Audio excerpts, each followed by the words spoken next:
In this multidimensional world, much of which is invisible to the eye, a group of non-physical entities have come here to expand our knowledge of how the universe works.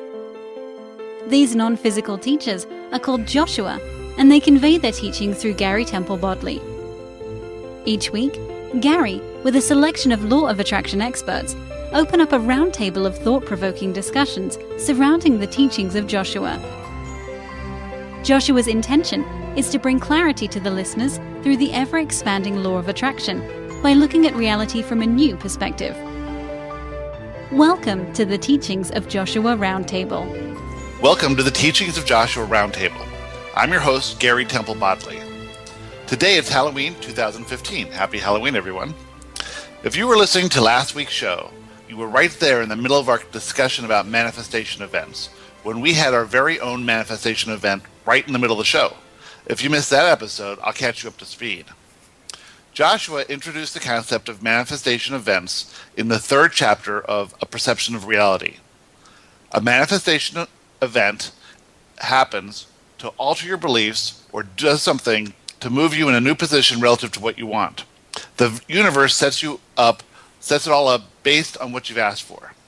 So right in the middle of our show, I asked Janine what she thought about this concept, and she told us that she just got a text message that her husband, Tim, was in an ambulance on the way to the hospital.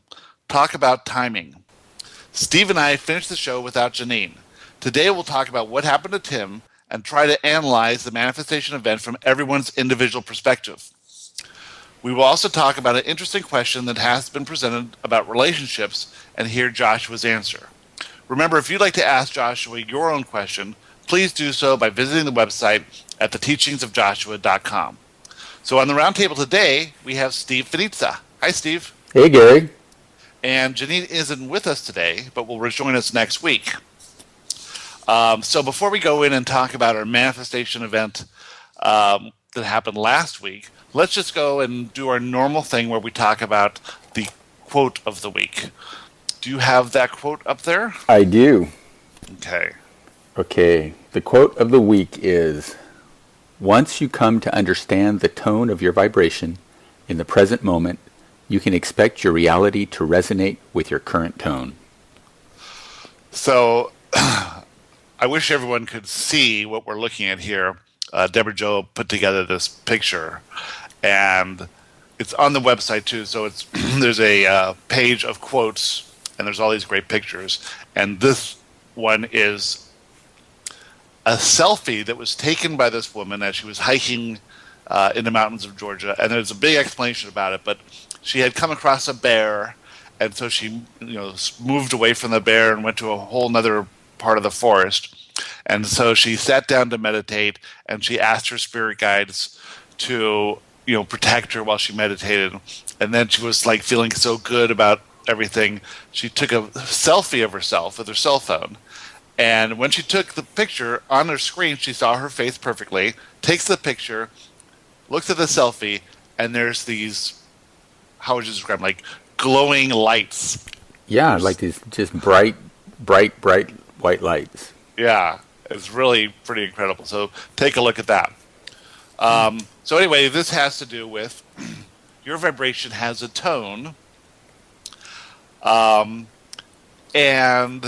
that tone is responsible for everything that you get in the moment. So if your tone is one of ease and calmness and pleasant, then you can expect your day to unfold based on that tone.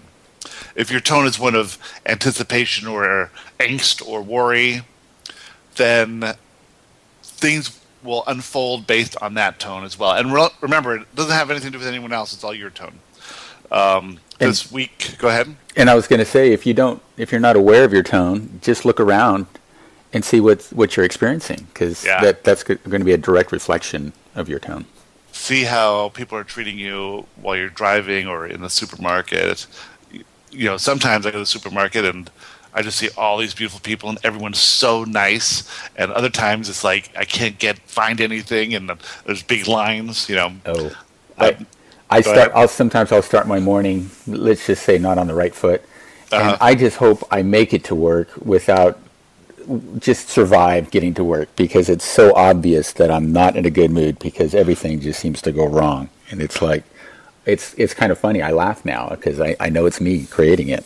Absolutely, you have to laugh when when things pop up in your experience. You gotta go, oops, there I was again. Yeah. We had we're having an issue with my wife's mother, who is getting older, and she needed someone to live with her in the house just to watch her. And so we found this person, and she seemed really good at the beginning, and now there's some issues going on here. And Lily's sister is adamantly hates this woman. And so we're having dinner with the family, and prior to this, them all coming over to the house for dinner, I'm like, oh my God, this is going to be a nightmare. And of course it was. Yeah. So everything unfolded perfectly with my tone. I could have been nice, but no. At least you know. At least you know the cause. That's right. Yeah. That's right. So I've been working much better on my tone being ease and everything working out, and one of allowing. And I think that's really maybe the best possible tone. It's just that everything's working out, and let's see what happens. Everything's for you. Right. Yeah, I'm at my job there. I'm a contractor, so it's like year by year, and they always kind of do budgets around this time of the year, in which I get to determine if I'm have a job really. Yeah. And usually in the past this is a time of worry and concern, and now it's like what's funny about it is as soon as that feeling starts to come up in me, it really feels foreign. I mean, it's super obvious, and I don't like it at all. And it's so I value that because I feel off, and I really focus on, okay, I got to take control here. I got to shift my mind's focus. It's all going to be okay. Whatever happens, it's happening for me, and it's active. I'm actively, injecting my control, because if I just let it go, it kind of goes crazy, right? Mm-hmm. So you have to be active, right? Yeah. So I'm appreciative, for both, that I know that I'm not supposed to continue doing it, and that it's more obvious than it's ever been, because I have been in a pretty good spot most of the time. So I'm looking forward. I'm still a little apprehensive, right? But it's like, well, let's see what's going to happen. That's the attitude I'm trying to have. Let's see what's in store. What adventure do I have coming up here? So the tone then is maybe eager anticipation. Yes, or because curiosity. Because it's ultimately I feel like I'm being taken care of. So it's like, well, this could be opening new doors. Whatever happened, like if I'm not here anymore, that means another door is going to open up. Absolutely. Yeah. Remember last week I was telling you about this real estate deal I had where we had it under contract for a year, and all of a sudden, right before closing, the buyer finds out he doesn't have money to close. It's supposed to be a cash sale. And so I was thinking, well, something's going to work out with this. I know that this wasn't just random accident. And so I called a few people to see if they wanted to buy it, because it's really a good deal. And no one did. And then I thought, well, maybe I'll buy it. And then I looked at a lot more, and I said, well, it's not really right for what I want to do, because I want to flip it. It's just not enough money in there. If you held on to it for long term, it's a great deal. So I'm trying to figure out, well, how is this all going to work out? That the buyer is going to lose his deposit. That's a really nasty situation when that happens. And so I'm trying to get this buyer to communicate with the seller. It's coming up, supposed to close on Monday, tomorrow, or day after tomorrow.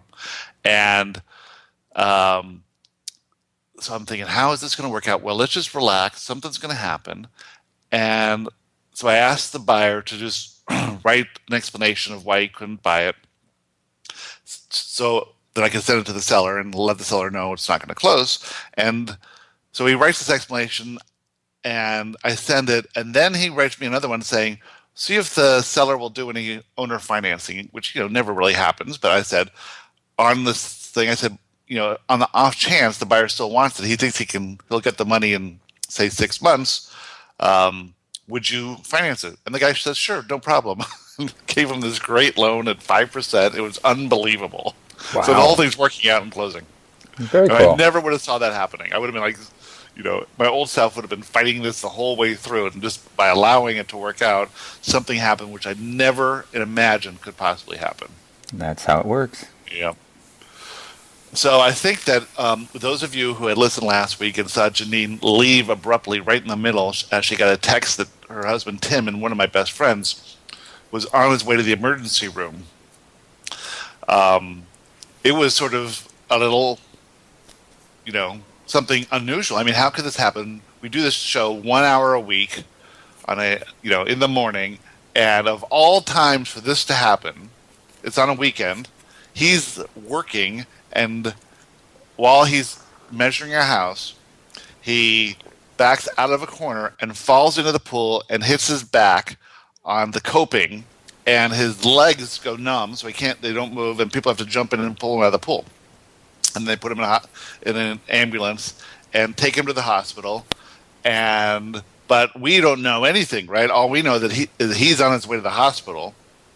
So what did you think, Steve, when that first happened? Well, I thought it was interesting that it didn't actually happen until you asked Janine, because we had we were talking about it quite a bit, and then you asked Janine how she felt about manifestation events and how she interpreted them, and it was at that moment that she got it.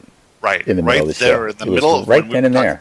Yeah, and that's kind of what gave me the courage, I would say, because I felt that she was distraught. Of course, that's a normal reaction, but I was hoping to like send an olive branch that said, this is classic manifestation event, and the whole program was to say that these are happening for you.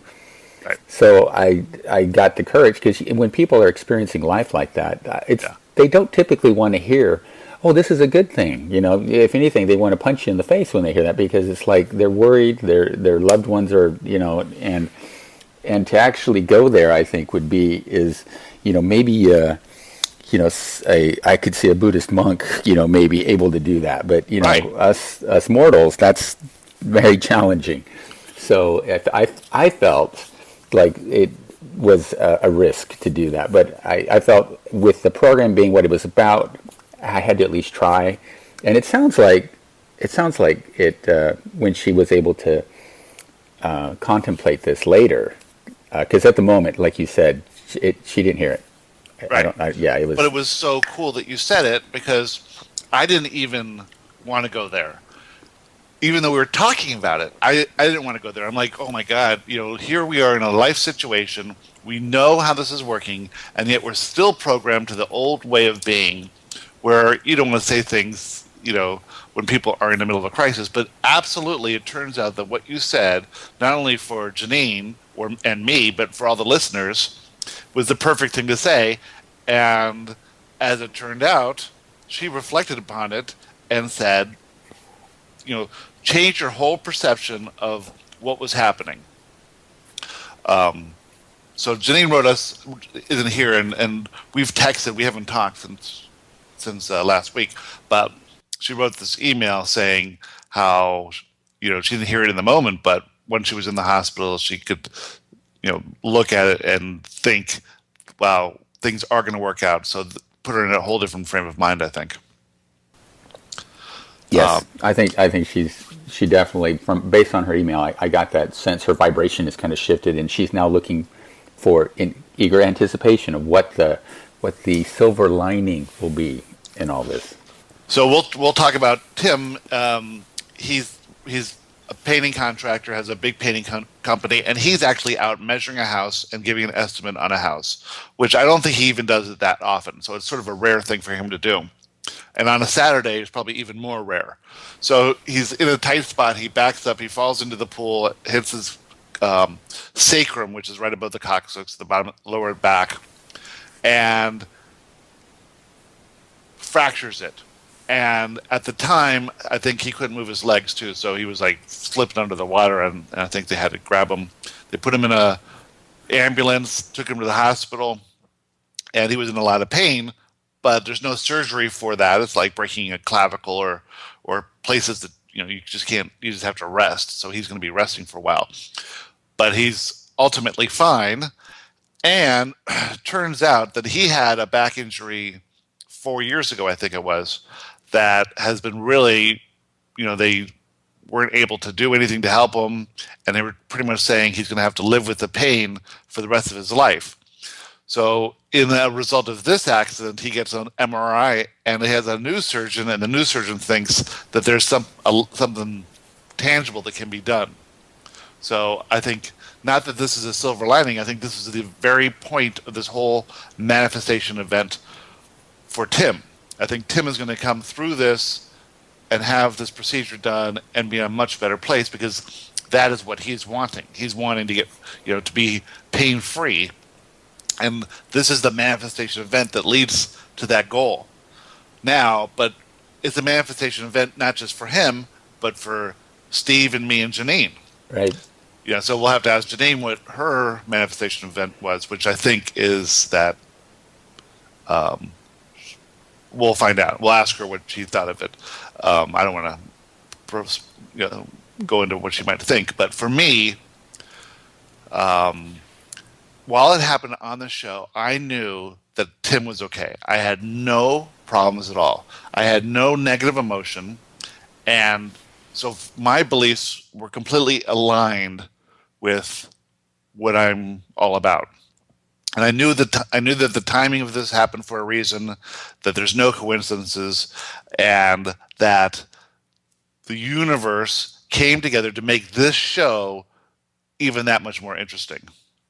And it could have happened, any time during the week. It happened this 1 hour. Pretty amazing. And how what's that worth? I mean, Tim was being told, based on Janine's email, that he was just going to have to get used to living with pain on a daily basis for the rest of his life.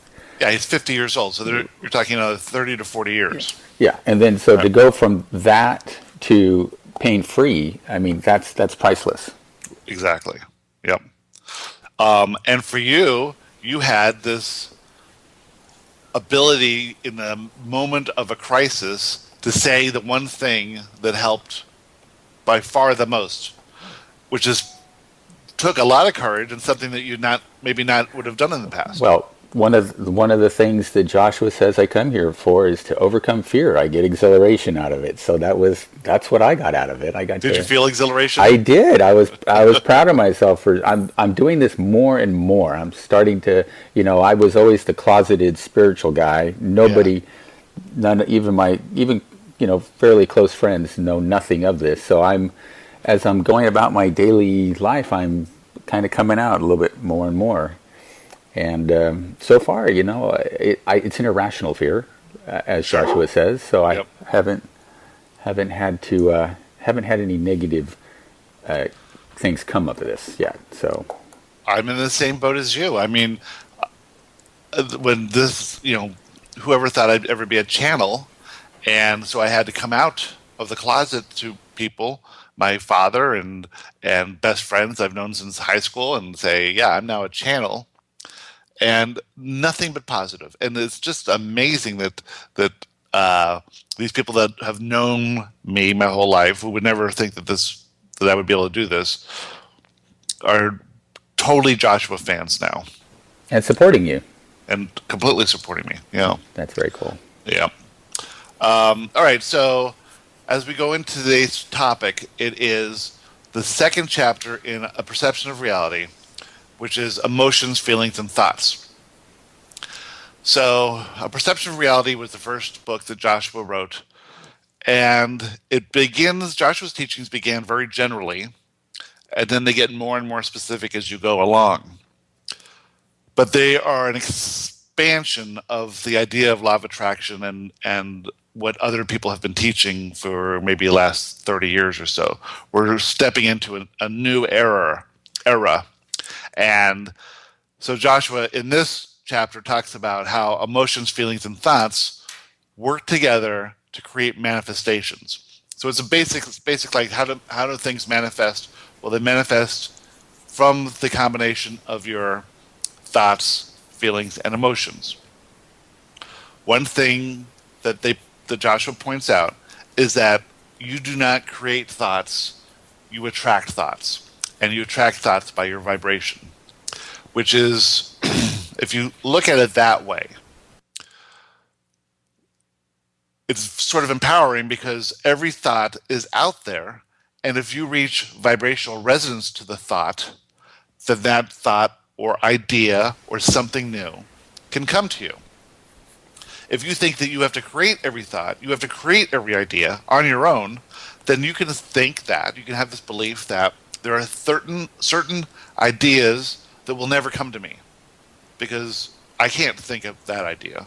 But if you understand that your vibration attracts these thoughts, then anything is possible and you can have any idea. And if you really look at it, you know, flight was sort of invented at the same time. You see this in technology a lot now, where people come out with the same idea at the same time at different parts of the world. And it's because they're all reaching this vibrational resonance with the idea at the same time. And the idea is coming to them. They're not creating the idea, it's just coming into their mind. What did you think when you understood that thoughts were received and not created? Well, that was exactly opposite. I mean, that was a huge shift because it's just normal to think that you're coming up with these thoughts and that Right. you're thinking them, and that it's fairly random almost. You're like, oh, this, but yeah, that was a big shift for me to realize that I'm attracting thoughts, and actually, Joshua goes on to say that thoughts are actually a first manifestation of Right. your vibration. So here's a simple test. Okay, right now, think of a butterfly. So picture a butterfly in your mind, Easy. right? Now think of a volcano. So those are two different vibrations. You just unconsciously and easily can shift your vibration. That's how easy it is to shift your vibration. A butterfly is a different vibration than a volcano, but you can make the shift of your vibration anytime you want, and that's how it happens. You without knowing how you did it, you created the vibration that resonated with the thought of a butterfly, and in your mind comes the thought of a butterfly. That's how it works. And so that butterfly thought is the manifestation. Now, if we were to sit here and talk about butterflies for 15 minutes, I'll bet you when you go outside, you're going to notice butterflies. Oh yeah. Right. Or you'll get an email with a picture of a butterfly, or Right. you'll see a Butterflies tattoo are going to come in your life. Yeah. of this happens all the time to me. All the Have time. you read the Pam Grout book? No, I have not. Okay, so they do these experiments in manifestations, and it's all this sort of same thing that what your vibration is resonating based on what you're thinking about. If you can keep that focus, then you can do these experiments, and the manifestation will occur. And it happens with surprising regularity. That so many people are able to do this. Yeah, Just points to what we're talking about. one of the first books I mentioned in the first show was Illusions.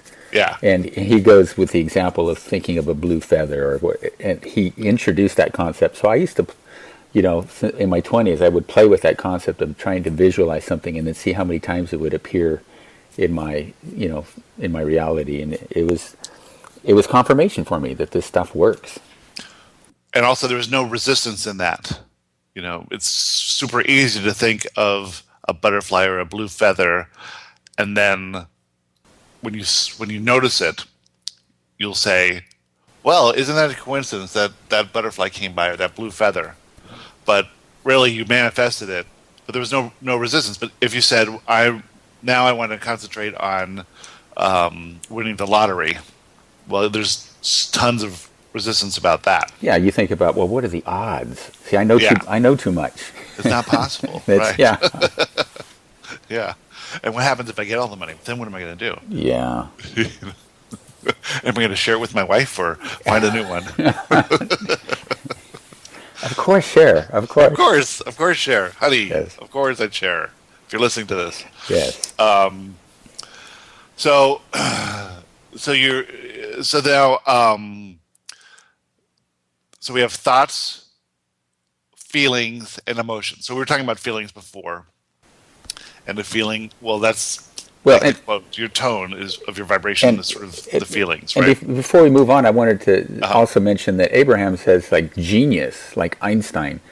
She says anybody can be a genius. It's just a matter of staying on a topic and focusing and continuing to focus on it, and you have access to everything in the universe along that vibration, right? So I thought it was kind of cool to think that we're all geniuses, depending on I guess it comes down to your interests and passions, because you'll spend the most Right. time on that. So that's empowering.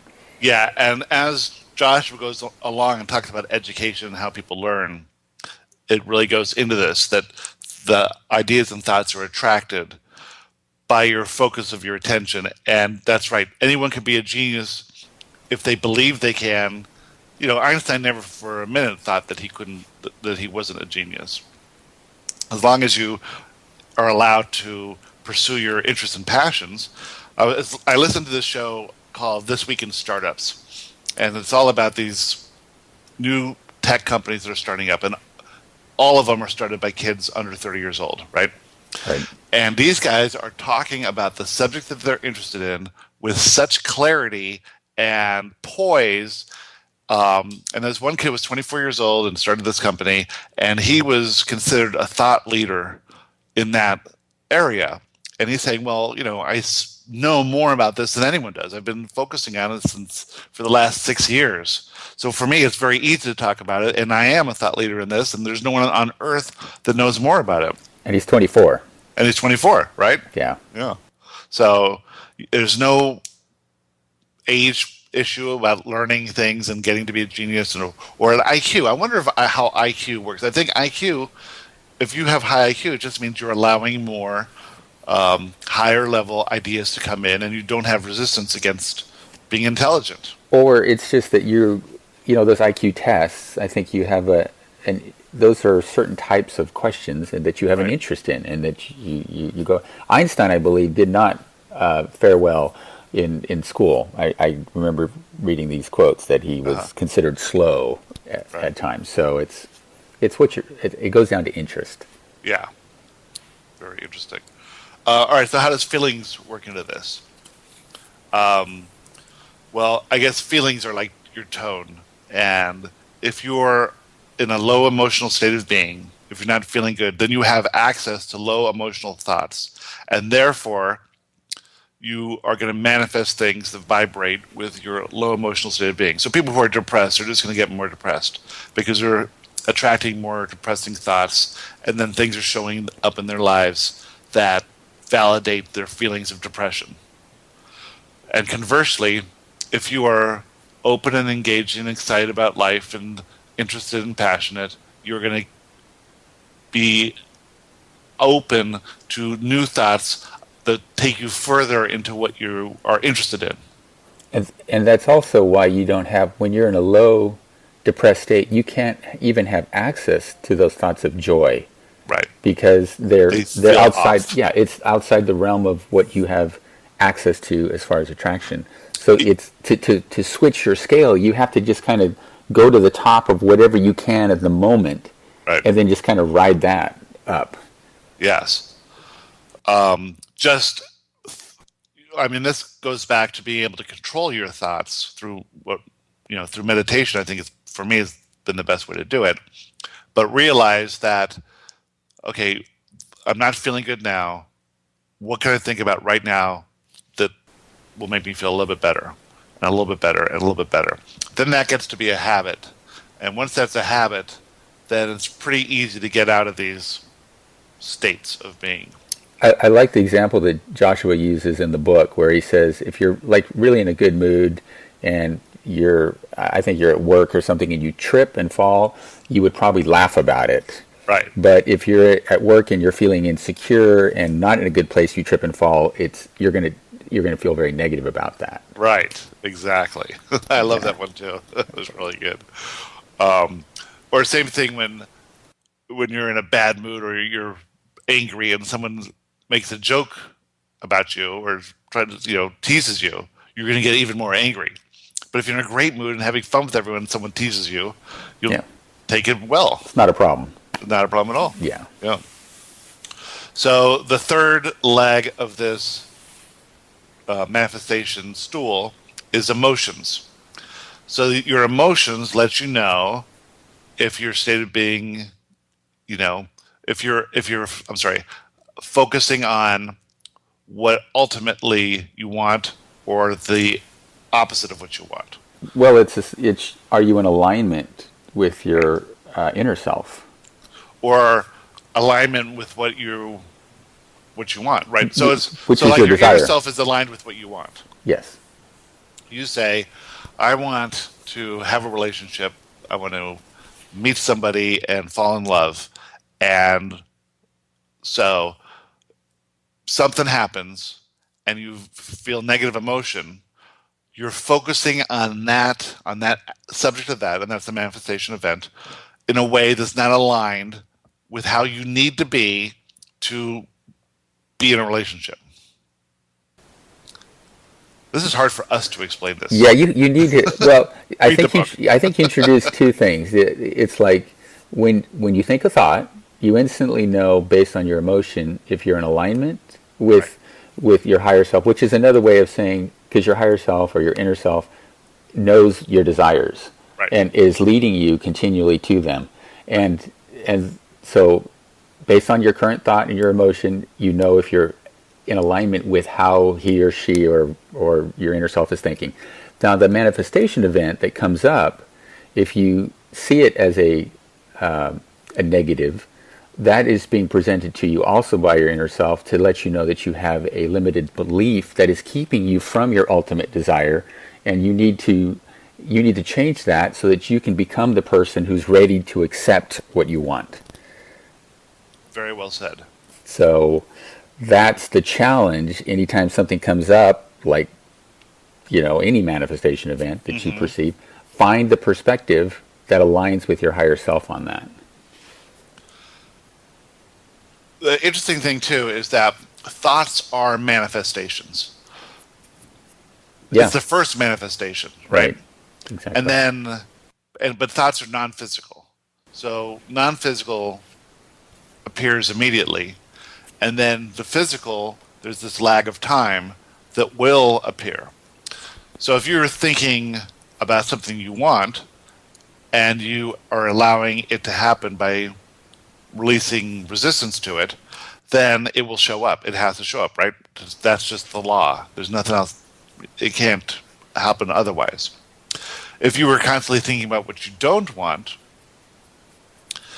um, I've always had an issue with this personally, because obviously there's certain things I don't want, and I don't think they're ever going to show up. But I think how it really is not that you don't want it, but that you think it's wrong, and so you fight against it. And I think that's the attitude that brings things more into your focus. Yeah, I think it's you have dollars to spend. You can think of your focus as dollars, and if you're going to spend your dollars on something you don't want, you're just maintaining that in your reality. So Yeah. it sticks around, so to speak. So, and Abraham mentions that there's two ends. She mentions a stick. So like wanting a car. Let's say you want a Ferrari, but there's also as soon as you think about that Ferrari, you also are very aware that there's not a Ferrari in your garage. So Right. the two things are simultaneously activated as you think about it, and it's which part of that are you actually giving more thought to? And some people think that they are actually thinking more about the wanting of it, but they're actually more aware of the not having of it, which just perpetuates, whatever that thought is. And this applies to anything, right? Well, Joshua says before you can manifest anything, you have to have total acceptance with what is in your reality right now. With the conditions that surround you right now, you have to understand that everything has happened to bring you to this one place that sets the perfect launching point towards what you want. But when you think that there's a lack of it, and this is repeated in so many questions where people want anything, they think that the main reason they want it is to get out of the conditions that they're in now because they don't like the conditions. And that'll never work. Right, because you take yourself wherever you go. Right. Yeah. Exactly right. And you your can condition. manifest a new job, but that job might be good for a little while, but it's always going to fall into the same thing. Yeah, if you don't like your boss in your current job, you'll go to a new boss. You'll go to a new place, and you might have a worse boss. Yeah, I think it gets worse and Yeah, worse. it gets bigger until it gets bigger. you address it. Yeah, I had a good friend who would get these great girlfriends, and he'd be just so happy in the beginning, and then within weeks they would turn into the same old fights that he's always had with every girl, and it was such a pattern. Back then, we just thought, what a weird coincidence this is that all these girls are turning into the same girls, but they were wonderful girls when they first started, and then it just turned into these dysfunctional relationships. Because he was Every focused. time. He was focused on their wonderful attributes in the beginning, Mm-hmm. and then he'd start. All you have to do is there could be 99 positive things, and that one negative, you start focusing on that, and then you start attracting all sorts of more negative thoughts on that. Right, and it keeps showing up more and more evidence and more evidence and more evidence. Yeah, interesting. So that's the basic building blocks of manifestation are your thoughts, feelings, and emotions. When you go further on, you can see how general this is. You'll learn how each of them interact, and we've probably been skipping ahead a little bit too much. So right now, I thought we would start looking at the question of the week, which It's about relationships. Yeah, about relationships. And all these questions come via the website. So again, just go to theteachingsofjoshua.com, and there's a form there that you fill out. It's free, and you can ask Joshua any question you like. You have a choice of being anonymous, or putting in your first name, or putting your first and second and last name in there. And most people just use their first name, which is totally fine. And a lot of people are happy to share their questions with everyone. But once in a while, we get something from someone that's anonymous. And this happens to be from an anonymous person. So we don't know who this person is. So, Steve, you want to read the question? Sure, and I just want to say thanks for keeping it free, because I think you're the only one out there that you can ask these questions for free. It's and it's worth so much. Well, what's cool is that people can do three things. They can donate, and really, this isn't too expensive, and I luckily have the wherewithal to finance all of this stuff. But it keeps the website going, and we're also part of this Kindle thing that goes out to India and Asia and Africa, where these books are I think they pay $3 a month. They can read any book they want. Oh. We're getting a lot of questions from people in India too, by the way. It's very interesting. Yeah. So has it been translated, or is it they just? No, it's all in English. So okay. It's all English-speaking people in these areas. In India, it's amazing how many people speak English. Yes. I think that if you're growing up in India, you want to learn English before anything else. But so this allows us to be part of that program. We also send out books to people all the time to build awareness, and then. But Deborah Jo does her part with the quotes for free, and so it's no big deal. But we have been getting some donations, which is really cool. That's awesome. Yep. Okay, so here we go with the question of the week. I have been in a relationship for 3 to 4 years, somehow knowing that it would not last, and it didn't. He chose to leave, and I secretly wanted to leave too. At the same time, I was... wait a second. Let me try that again. He chose to leave, and I secretly wanted to leave too, but at the same time I was hoping that the relationship would get better. I know I was not wasting my time these years, but I can't help feeling stupid for staying in something where there obviously was no future. It was like I was fooling myself. I can't really understand my own creation in this, and why I had to be in this relationship. It was okay, I hoped for more, but never got it. I taught him so much, but don't feel he taught me anything more than what I could learn without him. So my question is, why did I create this kind of relationship and had to waste these years? I look forward to be with my soulmate, but I don't really know if I'm doing this the right way. Help me get more clear. Thank you so much, Anonymous.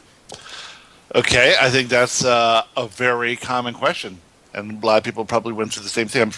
I'm sure that everyone's had a relationship where it just really went nowhere, and um, and you wonder, why did I stay in that so long? So let's see what Joshua said. Oh, by the way, do you have any ideas before we go into this? Well, I would say that, well, you can't waste your time. That would be Right. a starter. She definitely, I would say, she honed what she wanted. So Yep. what she got out of this was, if you know what you don't like, you know what you do like. This helped her prepare for her ultimate soulmate. I don't think there's one soulmate. I think there's many soulmates. It's really about your alignment with yourself, and not so much. It kind of doesn't. It's not so important the other person when you learn this. It's really more about you and you and your relationship with your inner self. So this, I would say, ultimately, Joshua is going to say this was a very positive experience, and that she needs to take this as another launching point to go forward. Yeah, and plus, that relationship is clarifying. So the next one, she'll have a more clearer picture of what she really does want. And without this relationship, I think the one she really wants can't be set up. So this is like one long manifestation event. On another note, though, Joshua has said that if you were free from fear, you could literally fall in love with everyone you know. Well, yeah, that you love everybody. You love everybody. Yeah, without the fear, you love, and I'm not saying that it might be a romantic relationship, but you would be in love within, it was a certain amount of time. Like if you were put on a desert island with somebody that you knew, any acquaintance, and there was no fear involved, you would fall in love with them in a very short period of time. I think it was 10 days or something like that. Oh. Very interesting. Well, I thought it was interesting that Joshua, the people that I had in my life that I really was very angry with and almost despised, he said that, ultimately you love them. Right. And I didn't see that originally. That was a tough one. Yeah, and you're going to see them again in the non-physical, and you're going to be great friends and go, Yeah. wow, that was Yeah. something, huh? We've known each other for millennial, and Right. it's like, oh, that was great what we did. We played this little drama out. There was a reality show, last year or the year before. It only ran one season, and it was called Utopia. Did you see that? No, I did not. It was, okay, so they put these people in a fenced-in compound. They had to build their own shelters, and they had a budget. They had some small provisions, and then they had some money, and they had to figure out how to build society. They could do anything they want, create government, whatever they want to do. I think there was maybe 20 people. So at first, there was a lot of fighting and a lot of issues, and but they were also trying really hard to create some kind of utopian society. But they were running out of money, and people were eating too much or drinking or whatever. But they had a cell phone, and they could order whatever they wanted with their phone, and people would from the town would bring deliveries. But at first they were very nervous about who these people are. They didn't know them, and there's a lot of fighting and a lot of drama. But soon, maybe just 2 or 3 of the people got weeded out, and 3 new people came in, and they figured out how to make money. And what they would do is they would allow people to come and visit for the day, and one person would teach yoga, one person would make crafts and sell the crafts, and one person would cook and sell the food or whatever, and they started making money. So money was no longer an issue. And once that happened, once there was no fear, these people bonded so much together. Literally, they all loved each other. There were no issues, and they had to cancel the show because there was absolutely no drama. Everything was working out perfectly. Yes, no drama is boring, right? It was such an amazing thing, and I love that show. I love to see what they were going to do next and what they were going to build together and what they were going to co-create. And they would come up with these. They made a website, and they had people, respond to it, and it was very cool. But obviously, people aren't interested in that. They want to see drama. Yeah, which It just shows you. which reflects, probably our lives, right? Because, sometimes I think we see drama as negative, but it is kind of interesting. Well, it makes you feel better about yourself. We're binge watching The Walking Dead right now, and Lily said today, "It's so nice to be out here and not have to worry about biters." Yes. Isn't it nice? It's a beautiful day, no biters around. Okay, so let's go into the answer. Do you want me to read the answer, or you want to? You can, yeah, go ahead and read it. Okay. Now I haven't read this, so Okay. time. This is Joshua. Dear Anonymous, time is an aspect of physical reality that causes you to see the world from a new perspective. Each day that passes brings with it a different perspective on life. As you grow older, your perspective is broadened. What you understand about your world now is quite more substantial than what you knew as a child. What you understand about relationships now is quite different than when you entered into it. Your perspective on this subject has broadened, and that is a very good thing. So that's just the point that you can't waste time, because with every day that passes, you have a new perspective.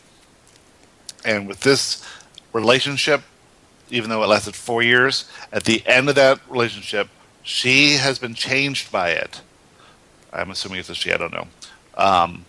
And That's exactly what Joshua looks like he goes into on the next paragraph. Okay. Let me start. It is not possible to waste time in physical reality. What you are doing here, the purpose of your visit to this environment, is to expand through experience. Since all experience causes expansion, and all expansion is good, then this experience was good as well. It was certainly not a waste of time. just like you said, Yeah. So, get good at this. yeah, hey, it paid off. There is nothing for you to learn. However, contrasting experiences do create a focus on what is wanted. From the ashes of one relationship rises the possibility of a more meaningful relationship. This is what you gain from this experience. You create your own reality from the contrast that was lived in the past. Now that you know what you do not want, you can create what is wanted. Forget the past and focus on what you want. So a lot of people spend time, oh, if only he had been different in this relationship would have worked. Or if only something would have happened, that would have worked.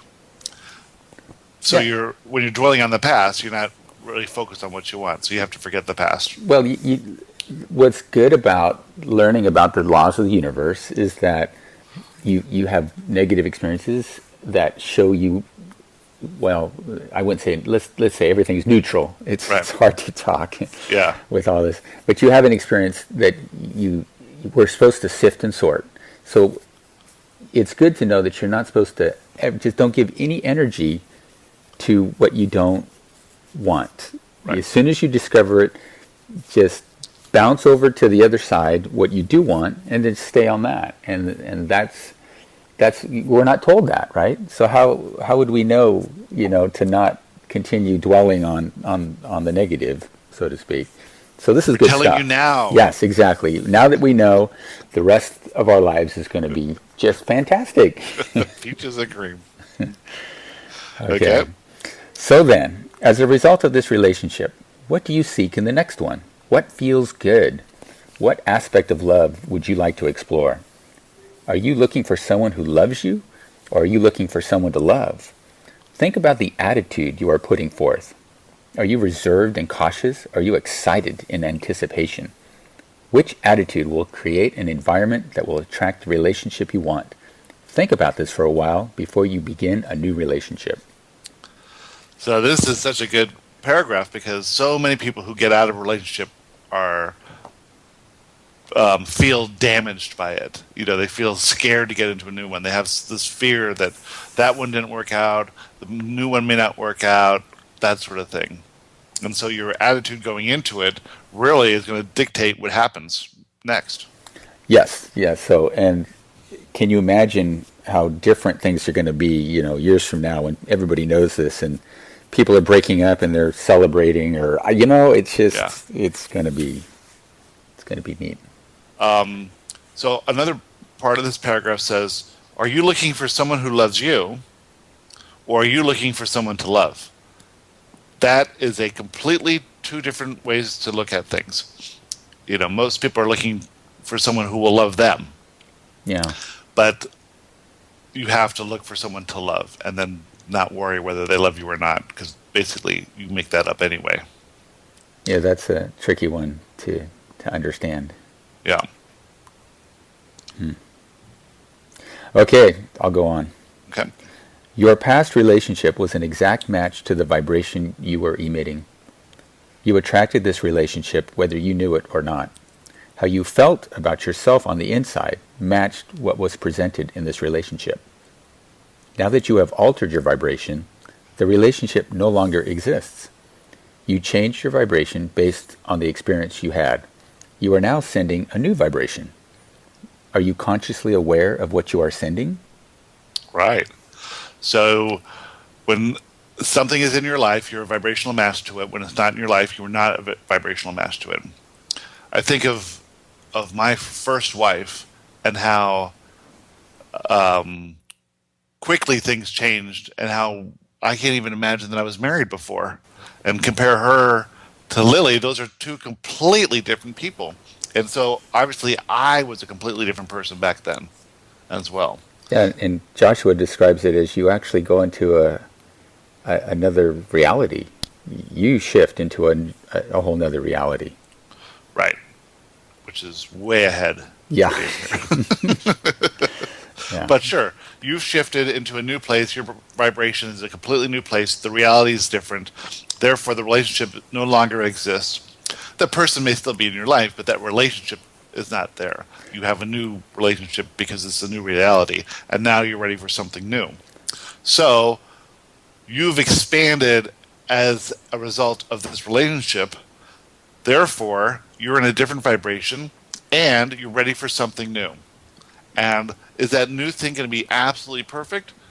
It really depends on your attitude towards it and how the responsibility you take for it. And the question he ends with, are you consciously aware of what you're sending? And nobody ever is. Right. No. You just it doesn't even cross your mind, right? You don't even think Don't about even it. think about it. Right. Yeah. So it's a good thing to contemplate. Absolutely. You will attract a partner who makes you feel on the outside how you already feel on the inside. It will be an exact representation of your current feelings. If you feel good, then a new relationship will make you feel good too. If you feel bad, then the new relationship will be similar to the last one. It is always up to you. How you feel is what you will attract. One quote I remember is that you can only be loved in an amount equal to how you love yourself. Yeah. Yep. I've definitely heard that one before. Yeah. So now going into a new relationship, being fun and easygoing and not worried and not fearful, that's going to be a big difference from how a lot of people are going into relationships, especially after they've come out of a bad one. And I think it shows the value in just taking a break. I mean, I remember you telling the story where you said you were dating a bunch and then you just said, I'm going to take a 6-month break. Right. And this was even before you knew about anything about Joshua. But that was exactly the right thing to do, probably, is to get in a good headspace yourself. Exactly right. And that's what... And think about what I wanted and think about it, and had I not done that, there's no way I could have ever recognized Lily because she was so different from anyone else I had ever dated. And, something, well, go ahead, finish your story. Well, no, it was just like when I told my best friend that I asked her out, she's going, "What do you mean? She has her stuff together. She has her shit together." This doesn't make sense. It doesn't make sense, right? Yeah, I had been dating and I had reached right before I started dating my wife, who I also met at work. I kind of took a break and I actually just made a list and said, these are the qualities that I want in my mate, in my future spouse. And I used to add to the list, and I would review the list, and without even knowing that, I would just feel good reading and adding and thinking about this list of items, because just thinking about meeting this person was felt good to me. And then, wow, how coincidental that we worked. She got a job where I worked, and we worked fairly closely together. And I just had to kind of pinch myself when I would see the things on the list show up in this person, and I'm like, how coincidence? I don't know, right? So, like, how did she even, think it was inspired to apply for the job, and where the other jobs were out there, and all the things that had to go together for you guys to meet? Yeah. When you think about it, it just boggles the mind. Yeah. Yeah. So that leads perfectly into this last paragraph. Okay. Knowing this, it makes sense for you to wait until you feel better before you start to think about a new relationship. If you attract someone too soon, you'll get one who is tuned to how you are being now. When you ramp up your vibration and focus on the positive aspects of love and union, you will attract someone who matches that. This is the way to use your powers, to use the powers of the universe to get what you truly want. Don't ever expect the other person to be anything more than a reflection of your own feelings, beliefs, and attitudes about love. You are loved, and you are loved. Joshua. Yeah. That's so cool. I mean, the way these questions start at one point and then evolve and then wrap it all up perfectly is just so amazing to me. But yeah, don't ever expect the other person to be anything more than a reflection of your own feelings, beliefs, and attitudes about love. Yeah, so work on those yourself. I got to send that to Deborah Jo, because that's a really good quote. That is, and it's amazing. Joshua, I like Joshua's consistency. It's like a recipe, right? And you can apply it to almost any question. Yeah, and the nice thing about it too is it just reinforces and reinforces and reinforces and reinforces the same message over and over and over again. And every time you see it in a new way, it sinks in a little bit deeper and deeper. Well, I think it's because I shift, and then I can understand what they are saying. Absolutely. In a whole new way that just brings more clarity, and it's like I keep going up these rungs of these ladder. So yeah, I always reread Joshua and get more out of it based on where I'm at the current time. Well, that's one thing that I've told people all the time when they read A Perception of Reality, their vibration is different at the end of it. So from that new perspective, you read it again and you catch all this stuff that you missed the first time. So I tell everyone to highlight the stuff that resonates with you the first time you read it, and then get a new highlighter the next time, and you'll see a whole bunch of different stuff that now resonates with you because your vibration has shifted that you never even noticed before. And you can see these people bring these books that have 2 or 3 or 4 different colors of marker, and they have these marked up books. It's really amazing. That's a great idea. I never thought of that. Yeah. And here's the ending. Joshua has a lot of endings that are similar, but here's one that you are loved. So the essence of you is love.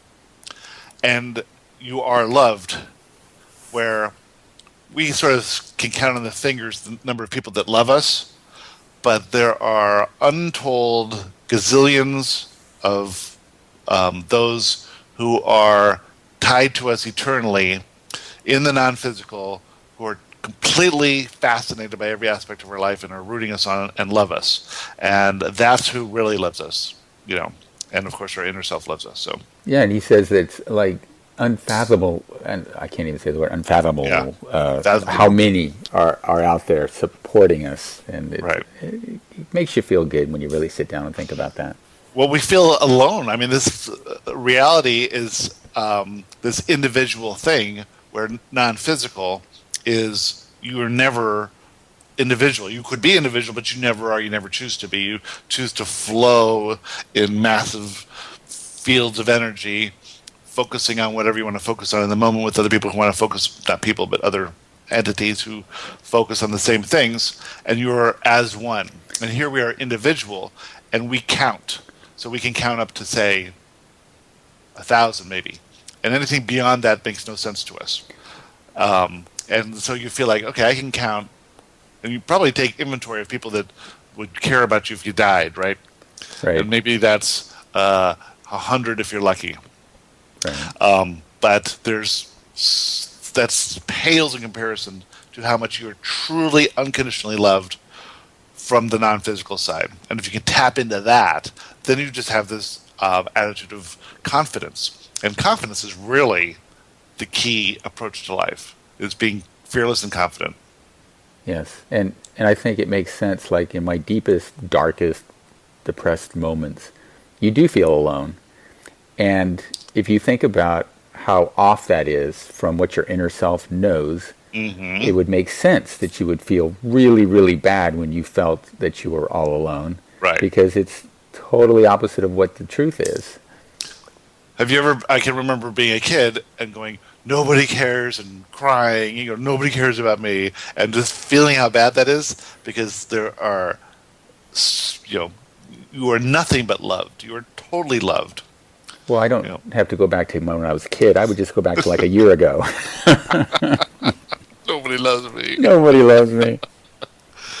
All right, well, this was a fun show as always. Show number 4, I think they keep getting better and better.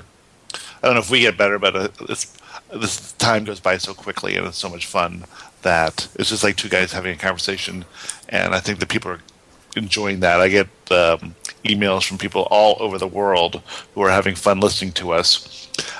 If you guys have questions, by the way, about anything you want us to talk about, or Joshua, just give us an email. It's go to the website, just contact us, theteachingsofjoshua.com. Until then, I'm Gary Bodley, and we're with Steve Finizza, and we will see you guys again next week, same time, same channel. Thanks for listening to the Teachings of Joshua Roundtable with Gary Temple Bodley. We will be back next week with another fun discussion. If you would like to ask Joshua a question or read more of Joshua's teachings, please visit us at theteachingsofjoshua.com. See you next week.